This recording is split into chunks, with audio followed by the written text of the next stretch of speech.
Again, good afternoon and welcome back. Maybe in this session, most of us will be speaking in English, I think. So be ready to take your translation. However, welcome to the second session. So to avoid wasting more time because we already late. So this is the second session and we will have 4 speakers. I would like to start with the practical experience from emerging NRENs around the world with our friend Dale Smith. Please, Dale. Thank you. So I wanted to just kind of give an overview of what the Research and Education Network ecosystem, I call it, looks like. And this is a review for many of you, but you know, since there are a number of you here from countries that don't yet have a National Research and Education Network, you're currently kind of thinking about what that might be. I just wanted to kind of give a global overview of how this all works and what WACREN's role is, what your national, what your country network's role is, and then, you know, other components, and just so you have a little bit better understanding. And just, you know, I'm sharing experience from the NSRC from many, many years of doing this. We've worked all over the world, over 100 countries, and helped a lot of people build a lot of networks. So the very first thing I wanted to do is just do some basic terminology, because we are really bad in the technology sector about using acronyms. So research and education.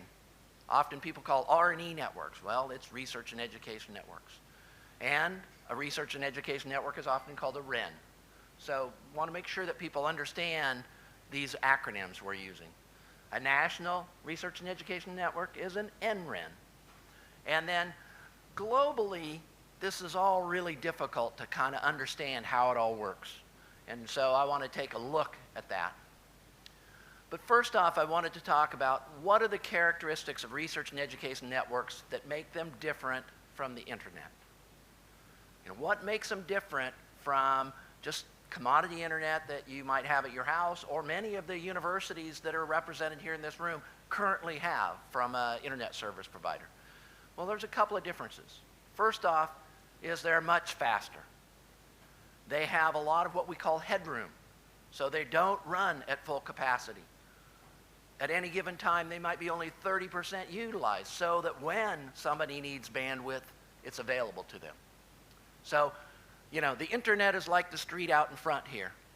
You know, it's congested badly at times. And if you have a researcher that needs to download a data set to do some weather prediction, they have to get out in the same street as everybody else, and they're going to be slow. Right? What we're doing and what research and education networks do is build a new road that bypasses that, so that when somebody needs some network traffic between 2 institutions, it's uncongested. There's nobody on the road. You can drive quickly. Okay? So the other characteristics, they're always low latency, which means terrestrial fiber or undersea fiber. Most places are very open networks without any filtering. And we'll talk a little bit about this, but firewalls, I will guarantee you, if the Stanford University network in the US was heavily firewalled, there would not be Google. Google would not exist today. So your role as universities is to promote innovation. And if your firewall rules only allow HTTP and HTTPS, which is web traffic, then by definition, you're making your campus network such that somebody can't innovate some new thing. And in fact, your campus network is only going to be used for Google, YouTube, and Facebook.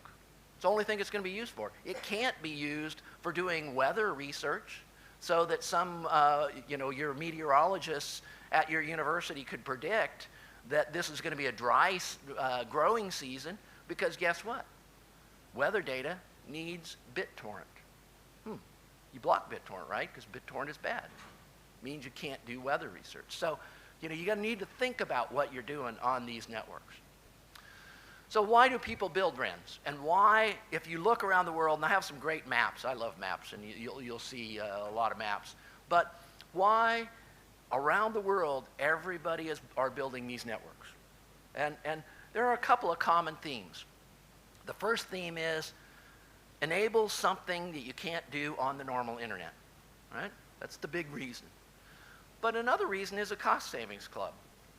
If you have a buyer's club, if every university in your country pools their money together and buys one buy of bandwidth, you're going to be able to get a lot more bandwidth than each university going and buying separately. Right? It's a common theme.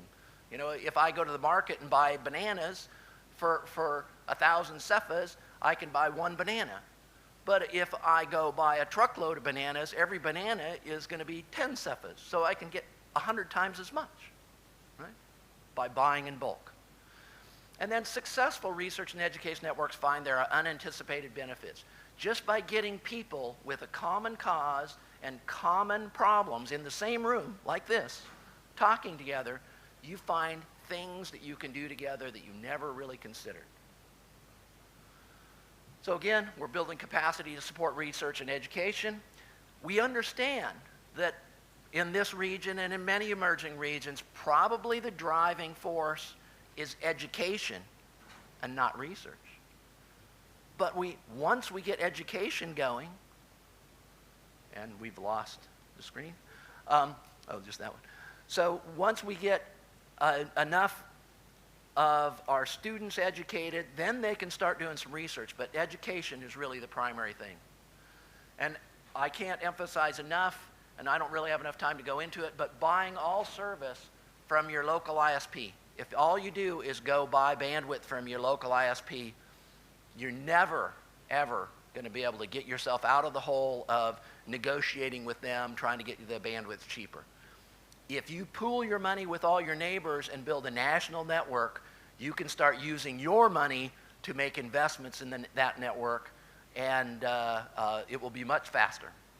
So again, the pattern around the world is to build these regional, national, even larger research and education networks. Okay? So I want to look at this research and education network ecosystem. I like to look at it as a layered model. I like to think about it as a layered model. And I kind of think about 4 different layers. One is global connectivity. These are long circuits, expensive, that go across oceans. We have regional RENs, and we'll talk about those. We have national networks. We've already talked a little bit about that. One thing to keep in mind, though, every user, every researcher, every student, every faculty member is connected not to the national network, not to the regional network, but to a campus network. Right? So this is really an important point, and we'll look into that. So as we think about this ecosystem, I like to think about it as this kind of hierarchy where, you know, we have a few global connections, we have more regional networks, we have a lot more national networks, and then we have lots and lots and lots of campus networks. Right? So first, let's look at the global connectivity. So these are connecting together regional or national networks. They are long, expensive circuits. They're not always well coordinated, and routing policies are often inconsistent. If somebody from Japan, for example, buys a circuit to the US, they're going to prefer using that circuit than the US counterpart that buys a circuit from the US to Japan. So there'll be asymmetric routing, and that causes interesting technical problems. So now we get to some maps. And again, I told you I love maps here. So this is the view of the global connectivity from the US perspective. Everybody puts in maps, they always put themselves in the center. So this is from the US perspective. The interesting thing about this map is that colors the countries blue that are connected. Right? So if we look here, we don't currently have connectivity for the countries. Those countries are not connected to the global RNE network. Right? But that's okay. That's what WACREN is all about. We'll talk a little bit more about that. Right, this is the view of the world from the European perspective. And this map is actually more accurate than the US map because the European community is much more engaged in helping folks around the world with, improve their connectivity situation. So, and again, the colors matter here. And we see, again, West Africa is pretty blank. But we want to fix that. That's what we're working on here and have been working on for a decade or so. And I think, we're going to see there'll be colors on the map next year. So I'm happy about that. So this is the view of the world from the Asia-Pacific perspective. And again, these circuits, the circuits that are shown here, are the same circuits that are shown here, and they're the same circuits that are shown here. These are all the same. They're just different views of the world. Some people count the circuits differently, but it's the same thing. Right, so that's the global connectivity. Let's move down a layer and start to look at regional networks. So regional networks connect individual national networks together in a region and haul that traffic somewhere. Every regional network that I'm aware of, that I can think of right now, is funded by and supported by the European Union. And I've listed a number of them here. WACREN, indeed, is going to be a regional network. But let's look at a couple of them that exist today. So, of course, you've already, well, I don't think we've seen this map, but you will. This is a map of Europe, and this is showing the GARNET network. And again, it's European Union funded. It connects all the countries in Europe together. This is a map of the TAIN network that is East and South Asia. And again, European Union funded.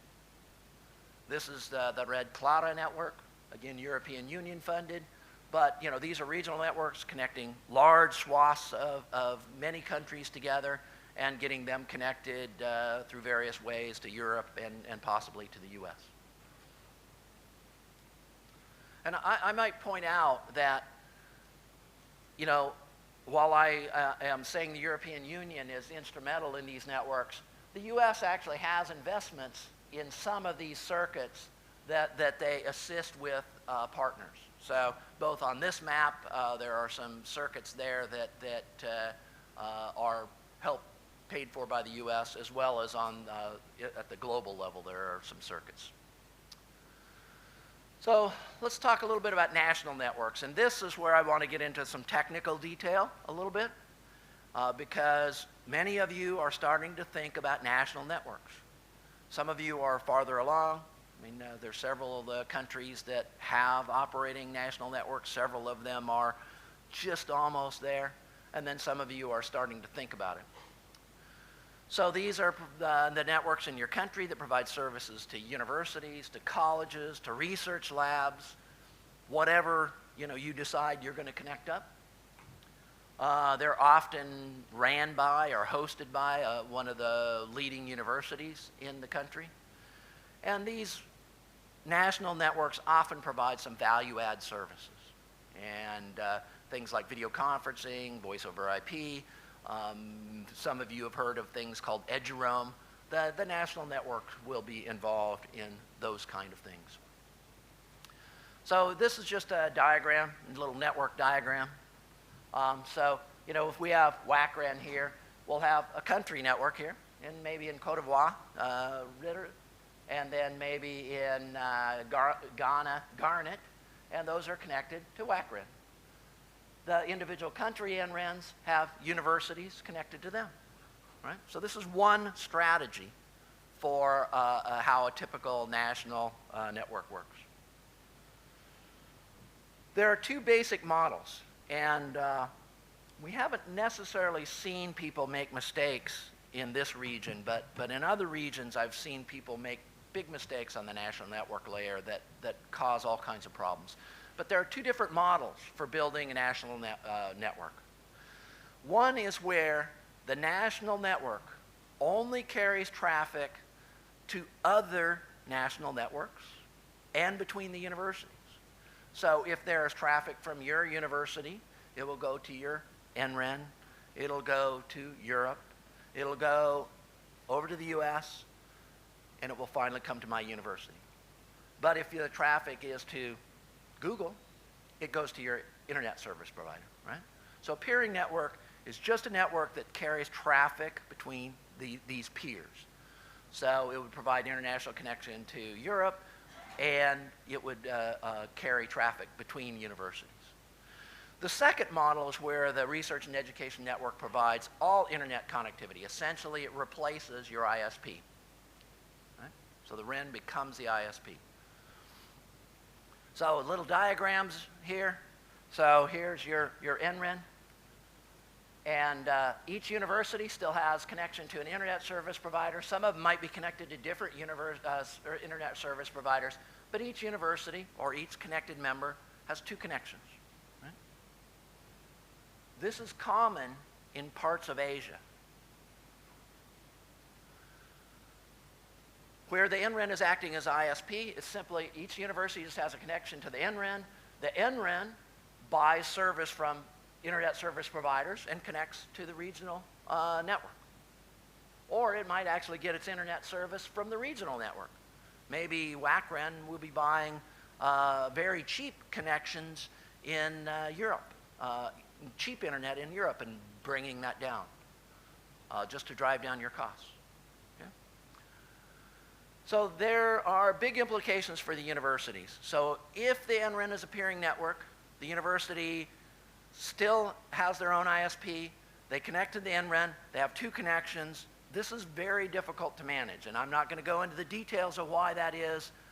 It's very hard to make that work right. If the NREN provides all the internet connectivity, it's simpler for the campuses. Now, if the NREN doesn't act as ISP, if they're just doing this peering, it's easier for you to sell it to the ISP community, because the ISP community aren't losing customers. In the case where you're acting as an ISP, the ISPs are going to lose customers. So here in Côte d'Ivoire, Orange will lose customers because they're going to be connected to the national network instead of Orange. All right, that's all I have to say about that, because I only have a few minutes left. So campus networks. So notice that this is like a big building, right? And what do you call the bottom part of the building? It's called the foundation. It holds the rest of the things up. And the point that I want to make is, again, there's no student, researcher, or faculty member, or any individual who is connected at the national network, at the regional network, at the global. They're all connected down here. And tell me, what happens when you build a network or a building and the foundation is bad? Doesn't go so well, right? So you can have the best regional network. WACREN can be a 10 gig backbone, can be excellent. Your national network can be excellent. If your campus network is junk, then the individual faculty member who's trying to do some research and trying to Skype with his colleague in Europe or in the US, they're going to have the same experience they're having today. It's not going to work, right? So again, this is, the campus network is the foundation that all this is built on. And this is something that we harp on at the NSRC, is because, other organizations are making these investments in regional networks, and countries are making investments in national networks, and they forget about these campus networks. But it's the foundation, and what happens when you have a bad foundation? Well, here's a good result of a bad foundation, right? This is a very famous building that had a bad foundation.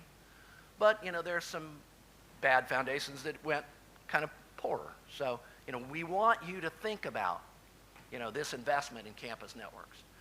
What we've seen, in working in this space for 20 years and working with campuses is campus networks aren't structured properly to take advantage of high bandwidth connections.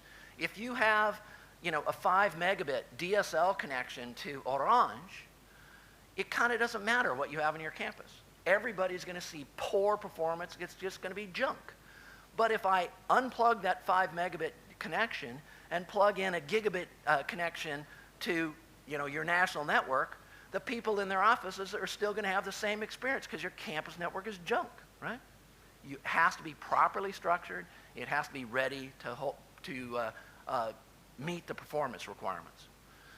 Many of the networks make heavy use of NAT firewalling, heavy use of NAT. Many are built with unmanaged network hardware. Campus networks are a disaster, and there's nobody who systematically around the world is making investments in campus networks. That's your responsibility. Now, sometimes you can get some World Bank funding to help, but this is an unfunded piece, and we all have to work together. Right? So, the big challenges here. So some of you will need help developing strategies and plans for your national network. Your campus networks all are going to need some help. So what do we do? And that's where we enter the NSRC. That's my organization. And we can help with all of these problems. So we provide a number of tools to help you. And primarily a lot of it is training, but we provide some other things too. So we have online training videos for self-paced learning. I'll give you some URLs for that. We provide direct engineering assistance. Actually, if you come with a problem and you say, we have this problem, we'll come and help you fix that problem. We will train trainers in your country so that you can do your own training. And then we have a series, and our bread and butter is these hands-on 4 or 5 day in-depth training events that we actually will bring equipment in. People are doing configuration of equipment and making it actually work. And this is to improve the skills of your local engineers. So I will dive into each of these in more detail. And these will be available after the conference so you can get these URLs. We have a number of training videos that we developed with several partners. And they're small clips, kind of like Khan Academy clips that go over specific topics and show you how to do specific things. We have some on perf sonar and science DMZ. We also have some, we heard earlier in a previous session about federated identity management. We have a few with federated identity management. And again, I need to emphasize the NSRC only produced these videos. We're not really responsible for the content. We partnered with others to do that. The federated identity management, one of our key partners is Jeon. Perf Sonar and Science DMZ, our key partner was an organization in the US called ESNet. So I think, please. All right, we'll wrap it up. So direct engineering assistance will come and help you. Train the trainer, we'll train people to actually use our training material. And then we have a number of training courses that we think are really important. One of the key ones is this campus network, design and operations here. We have network monitoring management, wireless for campus networks, a number of training courses. You can see all those and details at this URL. So we're here to help. We want to help you guys. We are a request-driven organization, and you need to come and talk to us. We're not going to just come and help you. You got to ask us.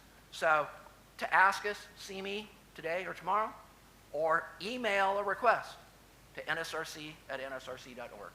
But we can help. We get donated equipment from Facebook and Google, and we'll ship you pallets of equipment. We'll help you get it configured. We'll do whatever you need, but we're here to help. Yeah, that's great. Thank you.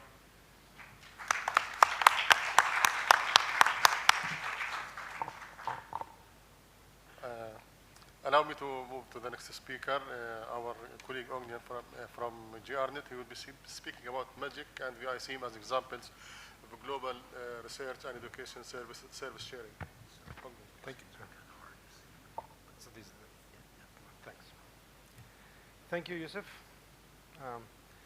Good afternoon, everybody. I'm very happy to be here and part of this community. So I'll share with you now that Dale has given a somewhat lengthy basis of national research education networks and the regional networks and their roles. I'll try to talk about some value-added services on top of a research and education network, and specifically the regional research and education network, and maybe on the global level as well. So some added value services on top of the basic connectivity. And this is going to be based on a case study of two projects. So one is VSEAM, which is covering the area of Southeast Europe and Eastern Mediterranean. So it has a couple of African countries as well, North Africa, of course. And MAGIC, which is a global project, which you heard about before. And I think I have about 3 minutes for this presentation. Now that Dale has spent about 7 hours. So, case study, how to facilitate open research by providing access to advanced research and education services in a global environment of interconnected NRENs. An emphasis is on a service-based approach where the particular user-facing services are advertised so users can come and use these services on top of the NRNs and pick and mix these services. So the first part of the case study has to deal with Southeast Europe and Eastern Mediterranean. So this is the picture shown in this, the region shown on this map here. So it's about 18 countries, 16 countries in the region. We have built the basic networking infrastructure throughout 10 years, so it's a long endeavor for about 10, 12 years, building up the regional networking links and their links to GARNET as well. Then we built the computing capacity in terms of grid cloud, and high performance computing. And now we're moving up the stack to provide also this kind of virtual research environment for researchers to come in and conduct their research and share their data and so on. So the overall view of such an environment is that you have the networking infrastructure as a base layer, so the interconnected NRNs. And then on top of that, you have different kinds of computing infrastructure and storage as well. Then you have a data layer, data services. And on top of that, different communities are enabled to use this integrated environment. Yeah? So networking, computing, and data manipulations. This particular case study has to deal with 3 communities in climatology, life sciences, and digital cultural heritage, which are very relevant for our region. But it's not, I mean, the principle is not just, is not bound by these 3 communities. Indeed, it's applicable to any research community that might want to use this kind of resources. So it's a user-centric approach completely. So when a user comes to the environment, they can see particular data sets available to them to manipulate. They can use computing facilities. They can use computing facilities to process this data. They can store their results of their data. They can use different types of simulation tools to handle the data, and so on and so forth. So it's like a transparent environment for users to come in and use. Underlying this environment, there are quite powerful grid computing clusters, cloud data centers, and high-performance computers. 3 of these high-performance computers were in top 500 just half a year ago on the world level. Yeah? We aim to provide 10 specific services and 30 data sets in different disciplines and 25 different codes for users to use, and support like 40 applications and 45 different research teams taking part, publishing over 100 publications for the duration of this endeavor, which is 3 years. So when a user comes in to the website of this, let's say, regional integrated environment, they can see that they have particular infrastructure services to use. So they can be high-performance computing, cloud computing, code repository. They can use data management services. They can use generic services, models and tools. They can use specific domain services in climatology or life sciences and so forth. And they can access different data sets. So this is just a snapshot of the infrastructure. I will not get into that. I mentioned there is cloud computing, grid computing, and high-performance computing. This is just some graphs how this infrastructure is evolving through time and actually growing. There is a number of operational services that we have to use in order to run this infrastructure. So there is monitoring service, there is federations for AI access, there is monitoring, as I said, there is registry of different installations in the region. There is a help desk and a ticketing system. So usual operational tools which are spread throughout the region at different locations. So it's a common endeavor in managing this kind of environment as well. Yeah, similarly as WACREN is a common endeavor to manage the regional education network. Yeah. So different types of operational services. Then the data management services we use, I mean, there is simple storage, There is a repository service for larger repositories. There is archiving service. There is work storage space. There is data search and discovery service, and data analytics. And then there is also the persistent identifiers, which are assigned to data sets so that the particular data sets that the users use can be then published and shared and identified by their particular identifiers. So again, these data services are available in different geographical, different countries in the region. Yeah, so this is the responsibility for management of this platform is distributed and physically distributed. Also, the facilities are physically distributed. So this is just a slide example of the search. Then we have, as I said, a number of generic services, models, and tools. So these application environments, we have different VM images also, so virtual machine images to be run on the cloud infrastructure. There are particular climate models, particular codes for life sciences, particular visualization tools for digital cultural heritage. Then there's a workflow software tool repository, the regional community data sets, and then specific services for life sciences also, that people can just come in and click and run a particular simulation. So there's something called ChemBioServer, which is a web-based pipeline for filtering, clustering, and visualization of chemical compounds and drug discovery, which is a very important component of personalized medicine. Then there is different online access to different climate, historical climate data, and ability to run climate simulations. And then there's different types of applications which deal with digital cultural heritage, which is, the region is very advanced in that field. So different visualization techniques for artifacts, then browsing of collections of different artifacts, storage of data regarding these, and so on and so forth.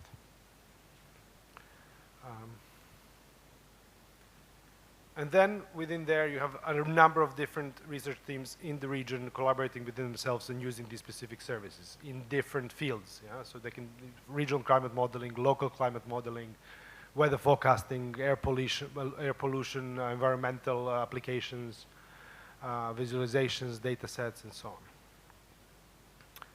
Then this is just a snapshot just to give an impression that there's like 50 different data sets which are available for researchers to come and access, and they're open, this is open data, so they can access the data sets, process them, and then publish them back into this virtual research environment, thus again enabling collaborations. So these are the data sets for life sciences, for cultural heritage. So when an end user comes to the website of this integrated environment, they can come and see what is on offer for them. And if you just go to this web page, you'll be able to see what kind of services we provide. Yeah? So these are, again, scientists from 16 different countries collaborating in this kind of environment of open science. And this, I would not want to be restricted only to these 16 countries in the region. This is something which we want to open up for a wider use. So if there are people who are dealing with climatology or life sciences or digital cultural heritage in the region, we're happy to collaborate with you, and we're happy to open up the infrastructure for your use as well. I mean, this infrastructure is actually open periodically through open calls. So there are open calls, and there is a scientific panel which assesses the quality of research to be conducted on this infrastructure within this virtual research environment. And then we select the scientific committee selects these applications which have high scientific and social impact, and there are different metrics to evaluate this. So we are currently running the first call. That we're supporting more than 20 applications from the first call of open access to this environment, and we're opening the second call next year, and then there will be a third call. And I was thinking to try to open these calls to a wider audience, and maybe have people use this. So, for example, there was a talk yesterday or the day before yesterday, I can't remember anymore, from Côte d'Ivoire, from here. There was a researcher who wanted to use computing, and then needed to, Suleiman he had to do a lot of computing, and he didn't have access to computing. Yeah? Although there will be a supercomputer, as we heard, in Côte d'Ivoire deployed sometime soon. Still, it just shows that people need access to computing platforms which they don't have here. So we are happy to open up the access to your community as well. Of course, within the selection process, but not very strict.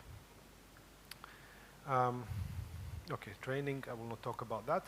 So the point here is that all these services that I spoke about is that it's open to the community through the calls, and when people come to the website, they can pick from a service catalog the kind of service they need. Yeah? So this is very interesting for research and education network users because it's intuitively understandable what is on offer. Yeah? So you come there and you see, well, I want a virtual machine image with a specific climate model to run in a cloud somewhere.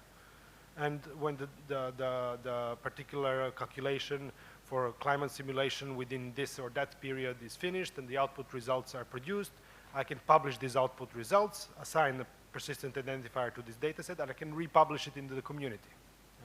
So this is the kind of concept of open science, that you can use each other's data and do research and publish further. Yeah? Okay. So this is all, this is accessible through the service catalog. That is available on the website of this initiative.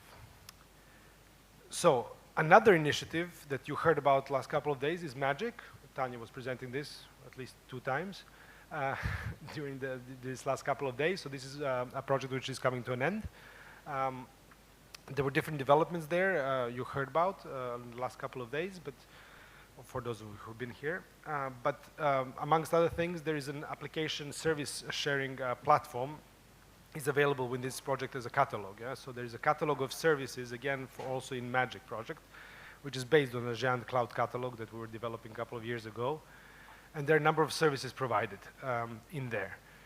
So this is typically kind of collaboration service, software collaboration services. So there is like file sending and collaboratorio and different things like that, collaboration environments and so on. So it's more like for software interaction of the researchers.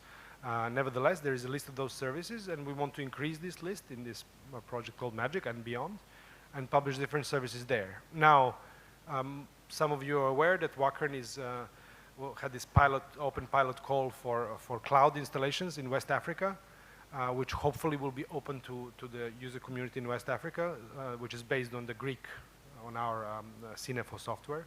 So if these installations do materialize, then we can publish them inside the MAGIC service catalog for the community to see what is available and share the applications. In this case, the application would be a cloud infrastructure as a service. So this is just a snapshot of how this catalog looks like. There's different services published and with different service parameters, terms of use, and so on and so forth. So on the left side, there is a particular attributes of each service. On the right side, there is a list of a screenshot of list of providers. But the main point here is that, again, if there is a service which is open inside the NRN to the wider global community, then it can be published inside this kind of catalog for everybody to see and eventually reuse. So to conclude, so I've given a case study for open science, showing the shared value-added services deployed on the level of regional NRN, or on the regional level.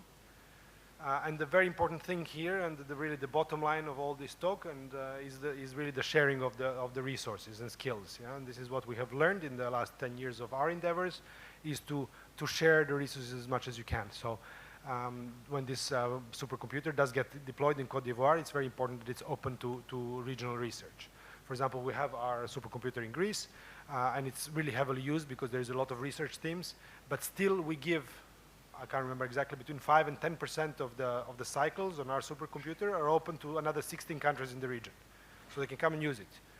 You know, we're paying for electricity for that and all this, but the point is that we want to facilitate collaborations in the region between our scientists and scientists from the other countries, and this is really the bottom line. So I've shown 2 projects. One was about this regional endeavor, and as I said, within these particular 3 communities that we support in this virtual research environment for climatology and life sciences and digital cultural heritage, we would like to collaborate with West African researchers, and so please contact me if there is interest. And then the project which is ending now, Magic, the other project, has this cloud catalog of different, it's a catalog of different applications available within the NRENs. So if you're interested in sharing some applications that you have, you can come and publish inside this catalog, or you can look in the catalog and see if you're interested in using some of the applications available there. Yeah, so this is my message today. Thank you for your attention. Thank you, Ognjen. For the sake of time, allow me to invite now Jennifer Schopf. She will be speaking about networks for European, American, and African research NEAAR projects. So please. Thank you. Thank you very much for having me present this new project, which is a joint project between Indiana University, GARNET, and the regional RENs in Africa. I do have slides, which would be awesome. So the Network for European, American, and African Research, or NEAAR, is the name of our project. We were funded by the U.S. National Science Foundation in September. We had a number of partners, as you note. The goals of the project were to enable scientific collaboration between Africa and America, and between Europe and America as well. We also have funding to support measurement and monitoring. We're hoping to deploy an exchange point with the WACREN collaborators and work very closely with our regional partners. This is really being driven from the bottom up. What are the needs of our regional partners? With respect to networking, one of the requirements of the solicitation was to put in place a 100 gig network between the US and Europe. This will replace the 30 gig lag that we had through a project called ACE, America Connects to Europe, which was joint between Indiana University and GARNET. This network runs between New York and London. It has entered production stage just this week. It says in production later this month. My guys managed to get this up and running since I left town. We're not quite monitoring it yet, but that's coming soon. The other piece of networking work that we'll do as part of this project is to deploy an exchange point in West Africa. That will be jointly decided with the Africa Connect 2 endpoints we've been talking about. Lagos is a likely possibility. Boubacar is, of course, going to be making those decisions. We had hoped to do additional exchange points, but our funding was cut when the project was awarded, and we won't be able to. We will be able to, however, put some data archiving there, have a data transfer node to have additional archiving and enable additional data transfers. This is a map that shows the existing links between US and Europe, the planned Africa Connect 2 links. The green line between New York and London is our link, and you can see there's a star in Lagos as well. That's what's funded by the NEAAR project. However, what we're really emphasizing with this project is it's more than just a network. So we sit somewhere between Dale's talk on campus networks and the talk we just heard with the higher level services. We're looking at helping to enable better understanding of network performance and helping to enable science support. This is Harper Reed. He was the CTO for President Obama's second campaign, which was very technologically oriented. He came to Indiana University in the spring and gave a talk, and he said, if there isn't a metric, it doesn't exist. We really like that saying because we look at our networks, and if you can't measure what's going on, you don't know what's going on. Because of that, Indiana University with our partners have really been promoting the use of a tool called Perf Sonar. Oh, sorry, I just got really loud. This is an active measurement tool. It sends out probes between test points for bandwidth and latency. There's over 2,000 deployments worldwide. We've been especially interested in what we call small node auctions. These are test points that cost between $200 and $800. We've done deployments. We worked with NSRC in Kenya about a year and a half ago. We've done a deployment in Malaysia with a number of Asian partners. We've got one in Indiana. We've got a number of other sites that are looking at it.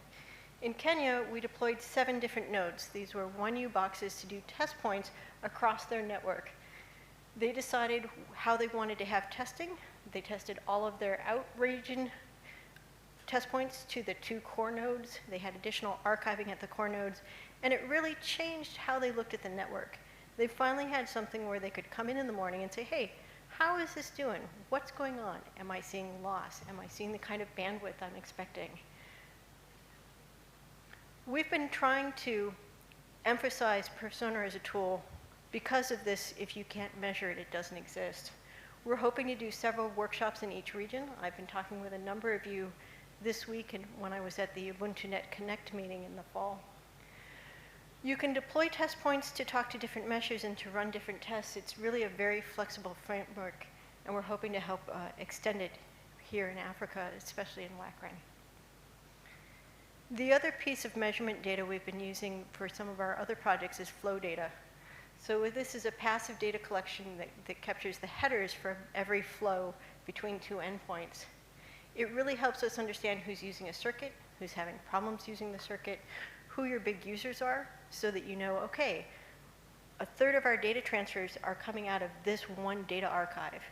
These are folks we need to check in with on a regular basis and make sure that they're performing well. Cathrin and I spoke at the Scenic meeting last week, and before that we did an analysis of our Pacific links and found out that 12% of our traffic was from Scenic, from California end users, which surprised us. This is some joint work with a project called NetSage. Go to www.netsage.global. There's a portal there as well. So here's an example of the kind of data that we're getting right now, very high level. So this is traffic between starting in Europe, coming to the US by source. These are our different European sources and the percentages. So we get that by source and destination, and we actually get it for both directions. In looking at the traffic, I've got 9 months of data. We carried about 2 gig of traffic from Africa. The primary countries, sorry, I had to write these down, from West Africa that are using this link already, this is based on the ACE link, which we've replaced now, is Ghana, Nigeria, Togo, and Senegal. So through this data, I can actually look up and say, okay, where are these folks trying to transfer data to? Are they being successful? So we find this a really invaluable tool. So to follow on from if there isn't a metric, it doesn't exist, we say if there isn't an end user, why have a network? We spend a lot of time thinking about the use of the network and who's trying to have successful research and education data transfers. So we look at who's using the link, who's having problems, and how can we support them better. All of our awards, all of the projects that we're currently overseeing have support for a science engagement person. This is someone who can work directly with application scientists, who can hold workshops in domain areas to help people transfer data more, and to do one-on-one science engagement jointly with the regions that we're working with. We're very interested in how the NRENs are supporting this and how we can actively collaborate in this space. So we want to try to figure out, as this grant gets up and running, what processes do we need to put in place, and how can we enable long-term encouragement and aid to people trying to use the networks? There's nothing worse than having a network that doesn't get used because your end users are frustrated they're not getting the performance they expect. So how can we help prevent that from happening? So overall, I wanted to emphasize that NEAAR is more than just a network. Sure, we have circuits and we'll have an exchange point, we've got gear. We're really a partnership with the regional RENs and with GARNET. We're looking at measurement and monitoring, especially in the deployment of perf-sonar nodes, and we're actively engaging with science and researchers to understand how to get better performance on the links. Here's an acknowledgement. Here's my email. I'll be here until Sunday. Thank you. Thank you. You still have 3 minutes. Thank you for being on time. Allow me now to invite our colleague Cathrin Stöver. She will be speaking about Africa Connect 2 as a research and education networking for West and Central Africa. Please.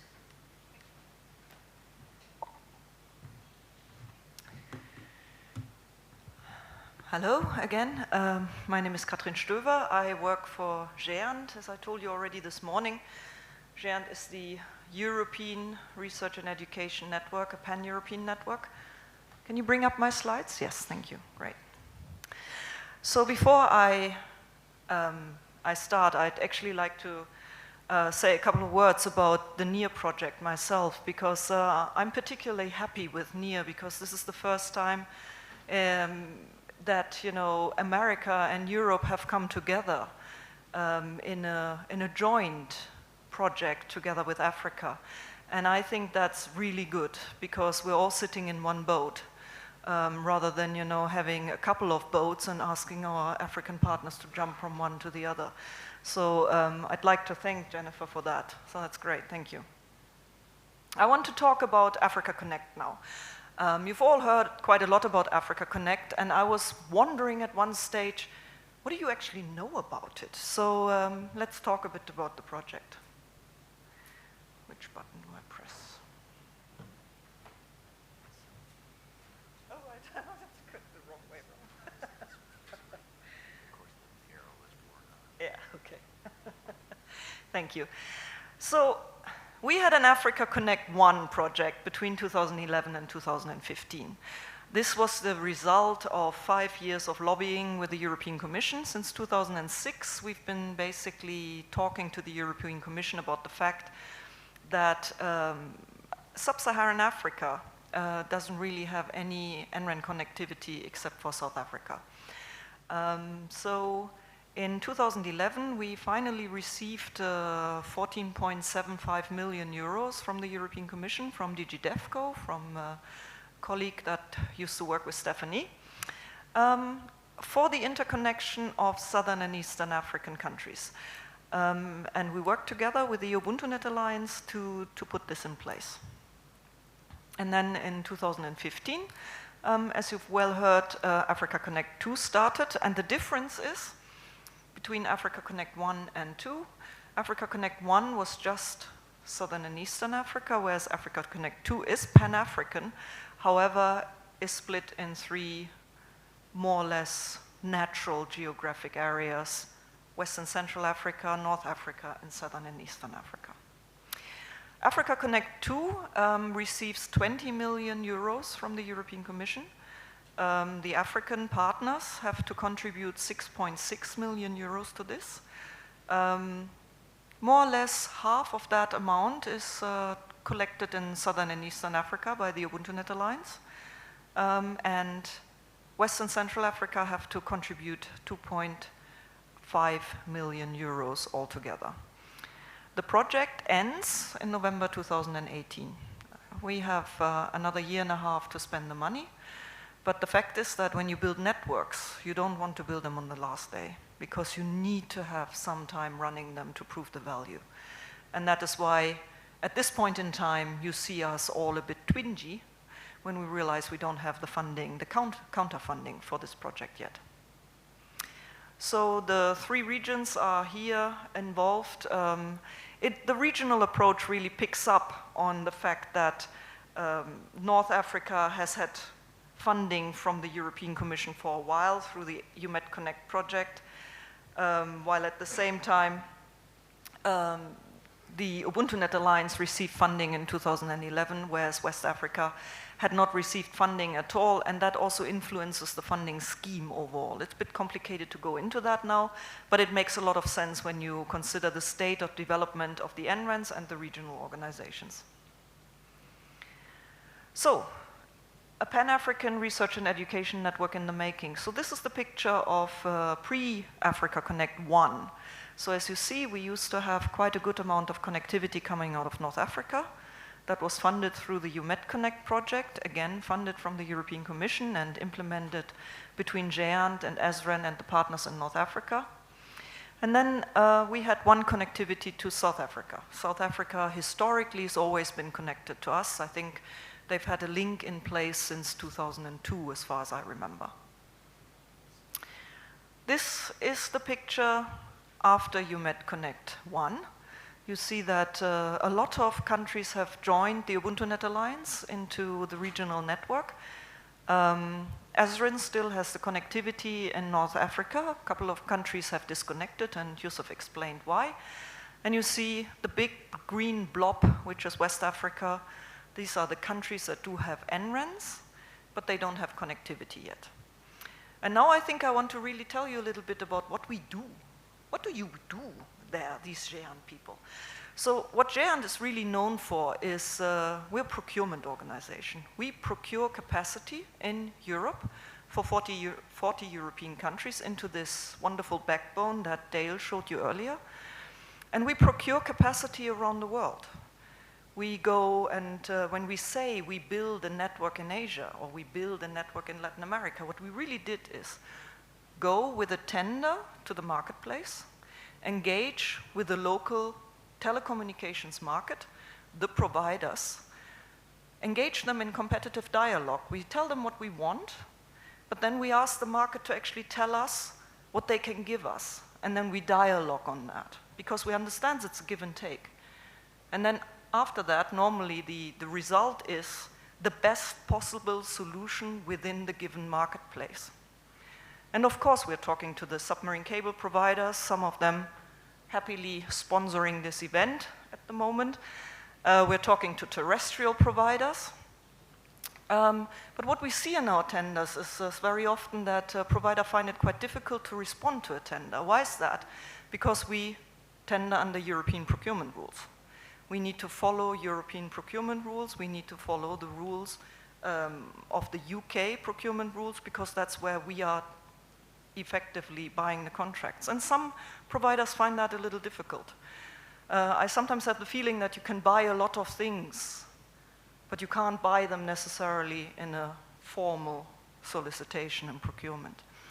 We then receive responses back from the market, and I can tell you, even though we are still in full procurement, when I saw the pricing coming out of the West African market, I was on the floor. That was the worst pricing I have seen since Ecuador in 2003. Truly. It was the highest pricing ever. And the fact of the matter is that this is price, it's not cost. There's a difference between cost and price. The cost of infrastructure around the world is the same everywhere. And I know what it costs to deliver these services, because I'm procuring networks everywhere else. And I do not believe that the cost of providing these services is higher in West Africa. No, the underlying technology is the same. It's the price. And the price is 2,000 times higher than what we see in the rest of the world. So, there is a problem. There's a problem, and this is the digital divide. And unless we work together with the marketplace to lower these costs, West Africa is going to continue to have a problem, because your institutions cannot pay 2,000 times more than the rest of the world. We need to work on this.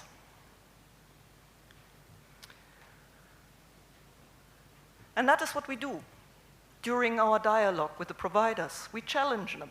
We sit in front of your providers and we say, come on, you cannot charge this amount of money, it's crazy. Don't do this to us. How can you do this to your own region? Where's your social responsibility? And that is the constant dialogue that we have. Where is your social responsibility? Because we are not buying for the commercial market. We're buying for research and education. We're buying for innovation. We're trying to make sure that researchers across West Africa have the same possibilities of research everywhere else. And we continue having that conversation, and I promise you, we will always have that conversation, because it's much easier for me to sit here or stand here and say, come on, what's wrong with your pricing, than it may be for you. This is the global network, and I think, it looks better now, because we at least have NRENs starting in the countries, but we still have a complete lack of connectivity from West Africa. And this is not because there's no cable systems. No, cable system growth is wonderful. You have more capacity around Africa than you have around Australia. You have more capacity around Africa than you have around Latin America. It's not that. It's like looking on a map. You look on the map of Africa, and you see all these wonderful cable systems, and it looks great. But the fact of the matter is, these cables are not accessible, because we can't afford them. Not with the European money. We need to work with the market to lower the prices. And that's your digital divide there. Africa is still the least connected planet on Earth. But not because of the lack of cable systems. No, because of too high prices. I can buy, my home in Spain has a 100 megabit connection. I can buy that for 90 euros a month. And that's a lot of money in Europe compared to maybe the Netherlands, the UK. They have much better pricing. But I can get 100 megabit to my home for 90 euros. And that makes Spain have a very high penetration rate for internet because it's affordable in my salary and it's affordable in the marketplace. What do you buy for 90 euros in your countries? Nothing. How much do you pay for 100 megabit per month? You don't get it. You don't get it. But you have the cable system. We've heard. We have the cable system, but you cannot buy it. That's the problem. Internet penetration is doubling in Africa. But it is doubling from a very low level. It's much easier to go in the beginning. The first 80% is easy. Remaining 20%, that's the challenge. And that's a challenge we have everywhere. And that's a digital divide we have everywhere. So internet penetration is growing. And that's good. We're proud. We're happy about that. Because what we hope is that the providers see, oh, here's a possibility. I actually don't need such high prices. If I go for the mass market, instead of having 10 users, I have 1 million users, I can lower the price. And the capacity is there. Cable systems are there. African internet capacity is growing, and it continues to lead the world in its growth. That's good. But it doesn't mean that the US and Canada are lagging behind. No, they're still ahead. They're trying to fill the last 20%, the last 10%, the last 5%. It's always easier to do in the beginning. But it is good to see this finally happening in Africa. And this I wanted to show you because this shows how much fat we have in African pricing. Yeah. For ASREN in Zambia, the Africa Connect 1 project lowered the prices per megabit per second by 94%. Huh? So if you imagine that the megabit cost 100, now it only costs 6. 94 was in there, was just pure profit to the provider. This provider here, who provides this connectivity, is called WACREN, and I say it very happily, and Liquid, who are providing connectivity in East Africa. They have understood their social responsibility. Because this is what we see in West Africa as well. We can bring pricing down to the remaining 6%. And don't think that this is a low price now, for God's sake, no. Zambia is still paying a lot of money, much more money than I pay in Europe for my connectivity, or somebody else is paying for the connectivity in the GARNET network. Compared to Europe, the Zambian pricing is still high.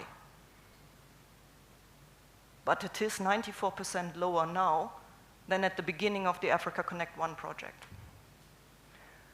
Same in Uganda, 70% reduction. You don't get a 70% reduction if your prices have not been blown up incredibly before. It's impossible, huh? You agree. Good, who else agrees? Everybody agrees, thank you. In Algeria, 97% price reduction. How is this even possible? Something that was worth 100 now only costs 3?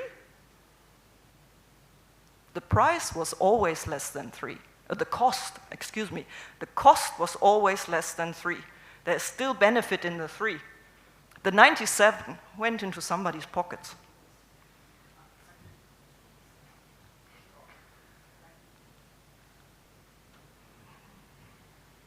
I will hurry up, Yousef. So now we're looking at the number of institutions connected now to this backbone. And we have now 667 institutions in Africa connected at much reduced price. And the beauty is everybody in one way or another, all your universities are paying already for internet connectivity today. You're paying for enormous enormous amounts of money for very little, maybe even satellite connectivity. If you pool up, if you trust WACREN, if you come on board, we can help you. We can bring the prices down. We can increase the capacity. So you see that there's quite a lot of countries and institutions participating now. And I think, you know, what worries me most when I look at Africa Connect 2, that East Africa, they're ahead. They're just leaving. They're going. You know, they have understood this. They are not going to let go of this. And we don't, the last thing that I would want is be the project manager of Africa Connect 2, and at the end of it I have to say, gee, you know, all I did is increase the digital divide in Africa because East Africa is ahead and West Africa didn't come along. I don't want that to happen. So why are we doing this? Just to remind you, there's a lot of latent researcher demand. We've heard from researchers yesterday and the day before who are saying, we are sitting there, we need to download it onto disks, we are shipping the disks to Europe, they are doing the work, and then we are taking the disk back home, and then we look at it on our computers. This is not doable. Today, virtual laboratories exist, virtual user groups exist. You want to become part of the global community of researchers, and we need that. It's necessary. We increasingly look at how many students, how many children need education in Africa, and the lack of teachers, and the lack of teacher training programs. Increasingly more and more children will need to have access to virtual education. But it's not good enough to give the children an iPad or one laptop per child. You need to also have connectivity so that these children can have virtual online courses. But connecting schools is when it becomes really expensive. And connecting schools is, of course, when you really start talking about social responsibility of the marketplace. And just one last bit about EduRoam. So we have 6 NRENs now in Africa that are deploying EduRoam on a regular basis. And what that really means is that scientists, students from these 6 African NRENs, they can travel to they can come to my village in Germany where we have a small community college. I always walk by there, you know, when I want my internet connectivity because they are having EduRoam all across the university building. But any researcher from Kenyatta University could come to my village and his phone or laptop or her phone or laptop would immediately connect to EduRoam. And that really makes you feel so welcome as a researcher because you know, gee, I'm part of this big EduRoam community. I can communicate with everybody. So, I'd like to thank you. Come talk to us, but definitely make sure wherever you go, insist, if you're a researcher, insist that somebody, the NREN, your government, your ministry, your regulator, your provider, take this issue serious and that they give you the best possible connectivity that you can have on campus. And yeah, we're here to work with you, and please take this opportunity. Thank you.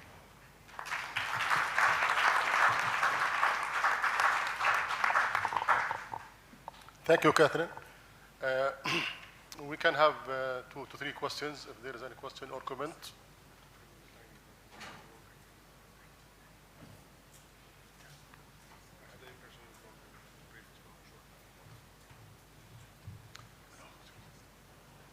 Hello?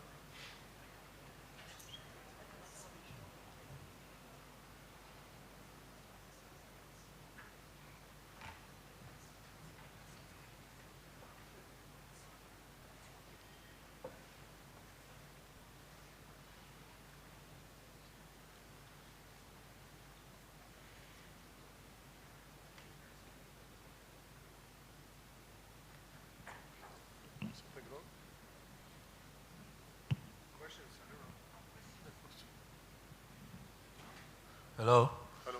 Yeah, thank you for these very instructive presentations. I have a couple of questions, just 2 questions actually for the last presentation. First of all, I would like to know, I don't know if you mentioned that, the price structure, the difference between cost and price, that was very interesting and actually quite intuitive. But the price structure now, who is keeping the price so high? Who shall we talk to or put pressure on or advocate to in order to get the price lower? Is it one player, or do we have to go to different windows? The second question is, so what's the lower level of engagement, operational engagement, in terms of making those things happen? Is it like you compare East Africa versus West Africa? If I'm in West Africa, shall I work at the level of my university, or is it national, or shall it be regional necessarily? Thank you. Another question? Yes, please. Thank you very much. I have a question for NSRC. You spoke about the issue of if the NREN is a peer network, that is each of the institutions having a different ISP. Now, it's really a serious challenge, as you mentioned.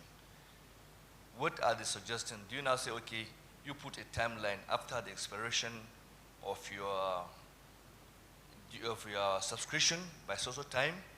That is, say they have now gotten a uniform network, the uniform band service provider now. Like now, Nigeria, so we have a lot of ISPs. Africa Connect 2 has come in now. So what do you suggest we do? Do you say we put a timeline to now sort of disengage the other service providers, or what is the suggestion you want to?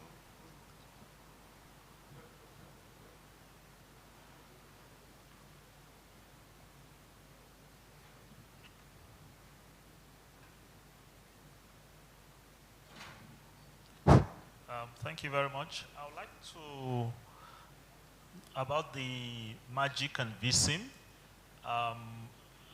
there have been indications to participate in the first call that I received through WACREN, and we're yet to get any feedback. I don't know what information you can give us more on that. Now, that's one question for you. Then in terms of the NREN, do we, if the national REN is not functional, how do you operate if you want to? I mean, maybe you have a local REN. Do you bypass the national REN to be a part of WACREN? Or how do you think we can sort that part out of the system? So your second question is to who? To Dale or to Cathrin? Anybody doing the RENs, okay, so that we can. Okay. All right. Another Thank question?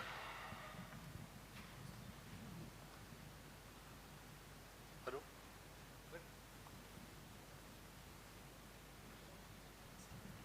Okay, thank you very much. I want just to ask a question to the last presenter. The figures they have given is pure internet connection or lizard line. When the last template. And when it's come to talk about internet connection, you might know that the only region which has to pay for internet connection worldwide is Africa. If China is not paying to get interconnection to internet, India is not paying to get interconnection to internet. So the only region which is paying for internet interconnection is Africa. This is maybe can be an explanation why the price are very high in Africa. Thank you very much.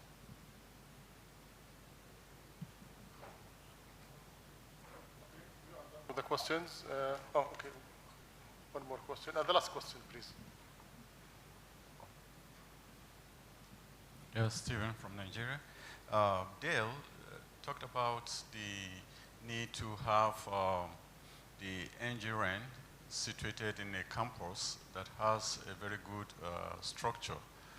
I want to know more about that. I also want to ask whether WACREN is looking at that aspect of capacitating the infrastructures on campuses. Because like you said, if the campuses are not able to bear the load, then the whole effort is worthless. Thank you. Thank you for the questions. I think we'll start with Cathrin. Okay, so I'll be quick. The first one is about the pricing structure. So what we have seen is that if you take the different segments, you can clearly say that the cable system, the wet segments, they are sort of competitive. And that's because on the West African coast, you have various cable systems. You have a choice, at least in some locations. In Nigeria and Ghana, you have choice. Some of the cable systems don't go to all of the countries. And some of the cable systems, and that's where it becomes interesting, the landing stations are closed. So this is a distinct difference to East Africa in the way the cable systems have been built in West Africa. In East Africa, cable systems, cable landing stations tend to be open, which means that we can put equipment into the cable landing station. In West Africa, that is hardly possible. For regulatory, whatever reasons, I don't know. It means that then you need to buy additional capacity inland. And that's where it becomes really, really expensive. Terrestrial capacity is very expensive. And the closer you go away from the land, the closer you go into the landlocked countries, the higher the prices, very much higher the prices. And that is why I like to use the example of Zambia, because Zambia is also landlocked, like Mali. But the pricing is distinctly different.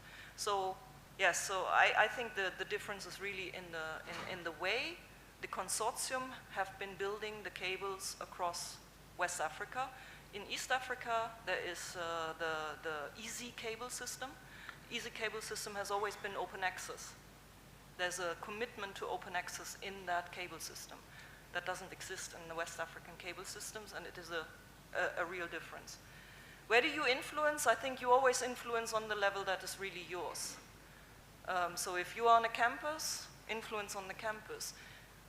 Never participate, always when you participate with your European American, God knows where partners, make sure that you get the same tools.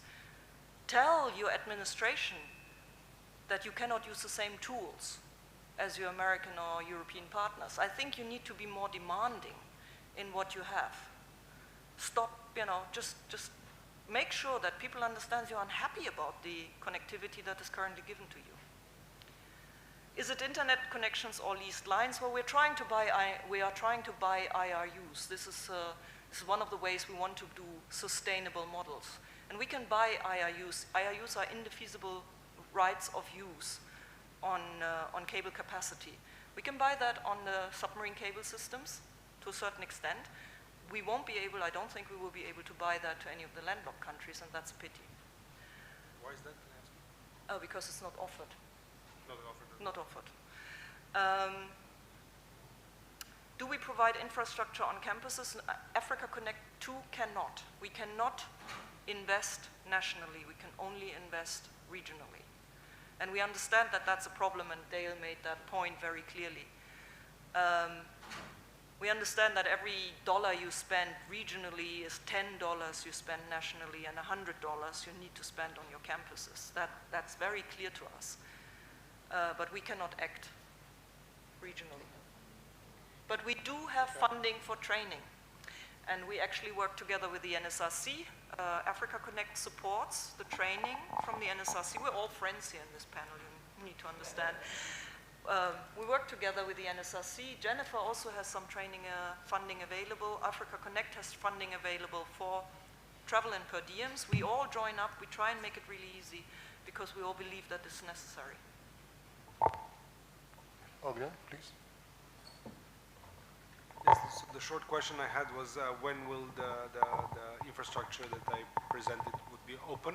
So it's open through open calls, and in the next open call, which I believe will be in, let's say, 9 months from now, I will try to include also a little comment there that the researchers from Western Africa can be applying to this call and see if we can push this through. Yeah?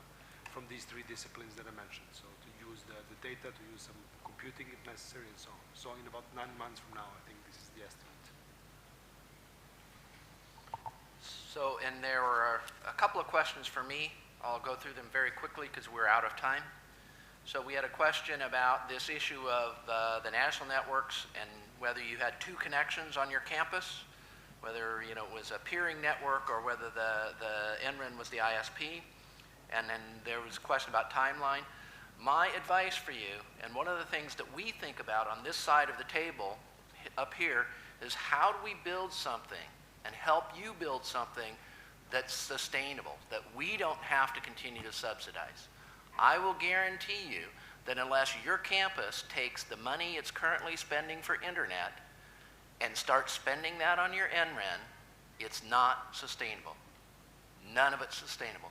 You must take every dollar that you're spending on internet and spend it on the NREN and spend it on WACREN.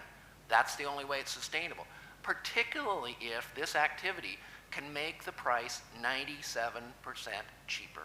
Okay? So that's first point. Second point was, what if we don't have a functional NREN? How does an individual campus connect? You need to talk to Boubacar about that. In some cases, there might be an exception where an individual campus can connect directly to WACREN. I have nothing to do with that. You need to talk to WACREN about that. And then I think Cathrin already answered the question about, the campuses need this help. Does WACREN have funding to help you? The answer is no, they don't have funding to help you directly, but they can help engage NSRC. And if you have a campus that needs 30 network switches and a core router with a bunch of optical interfaces, I have that in my basement, and I will ship that to you and help you install it on your campus. So, there is money available, it's just indirectly. Thank you. Maybe I would like to add, in case you don't have an NREN, and we have 2 stories in ASREN, one in Africa Connect, it's Human Connect 3, not Africa Connect 2 project. There is a case of Lebanon. There was a long debate, and they did not start up with the NREN for many reasons, but at the end of the day, they decided, a university, we agreed with, it's called American University at Beirut. They have been connected, and they have made use of the benefit, they have benefited from the co-funding. And then now Lebanon is starting the NREN. So maybe I encourage Boubacar to take this into consideration. Maybe it can happen that they start with a university to be connected to the project, and maybe later on other universities will follow, and they can formulate an NREN. So I have 3 announcements. By the way, this session is now concluded, so join me in thanking the speakers.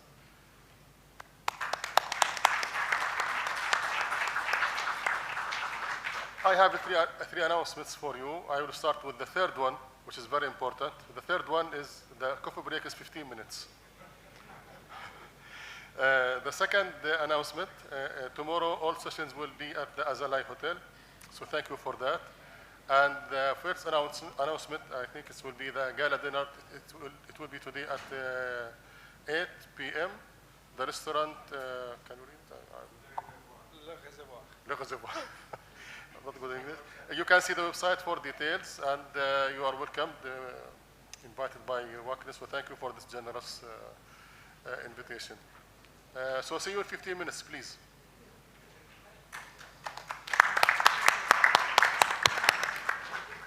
Thank you. Thank you.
meet you. My colleagues told me that you were here, and I'm sure we'll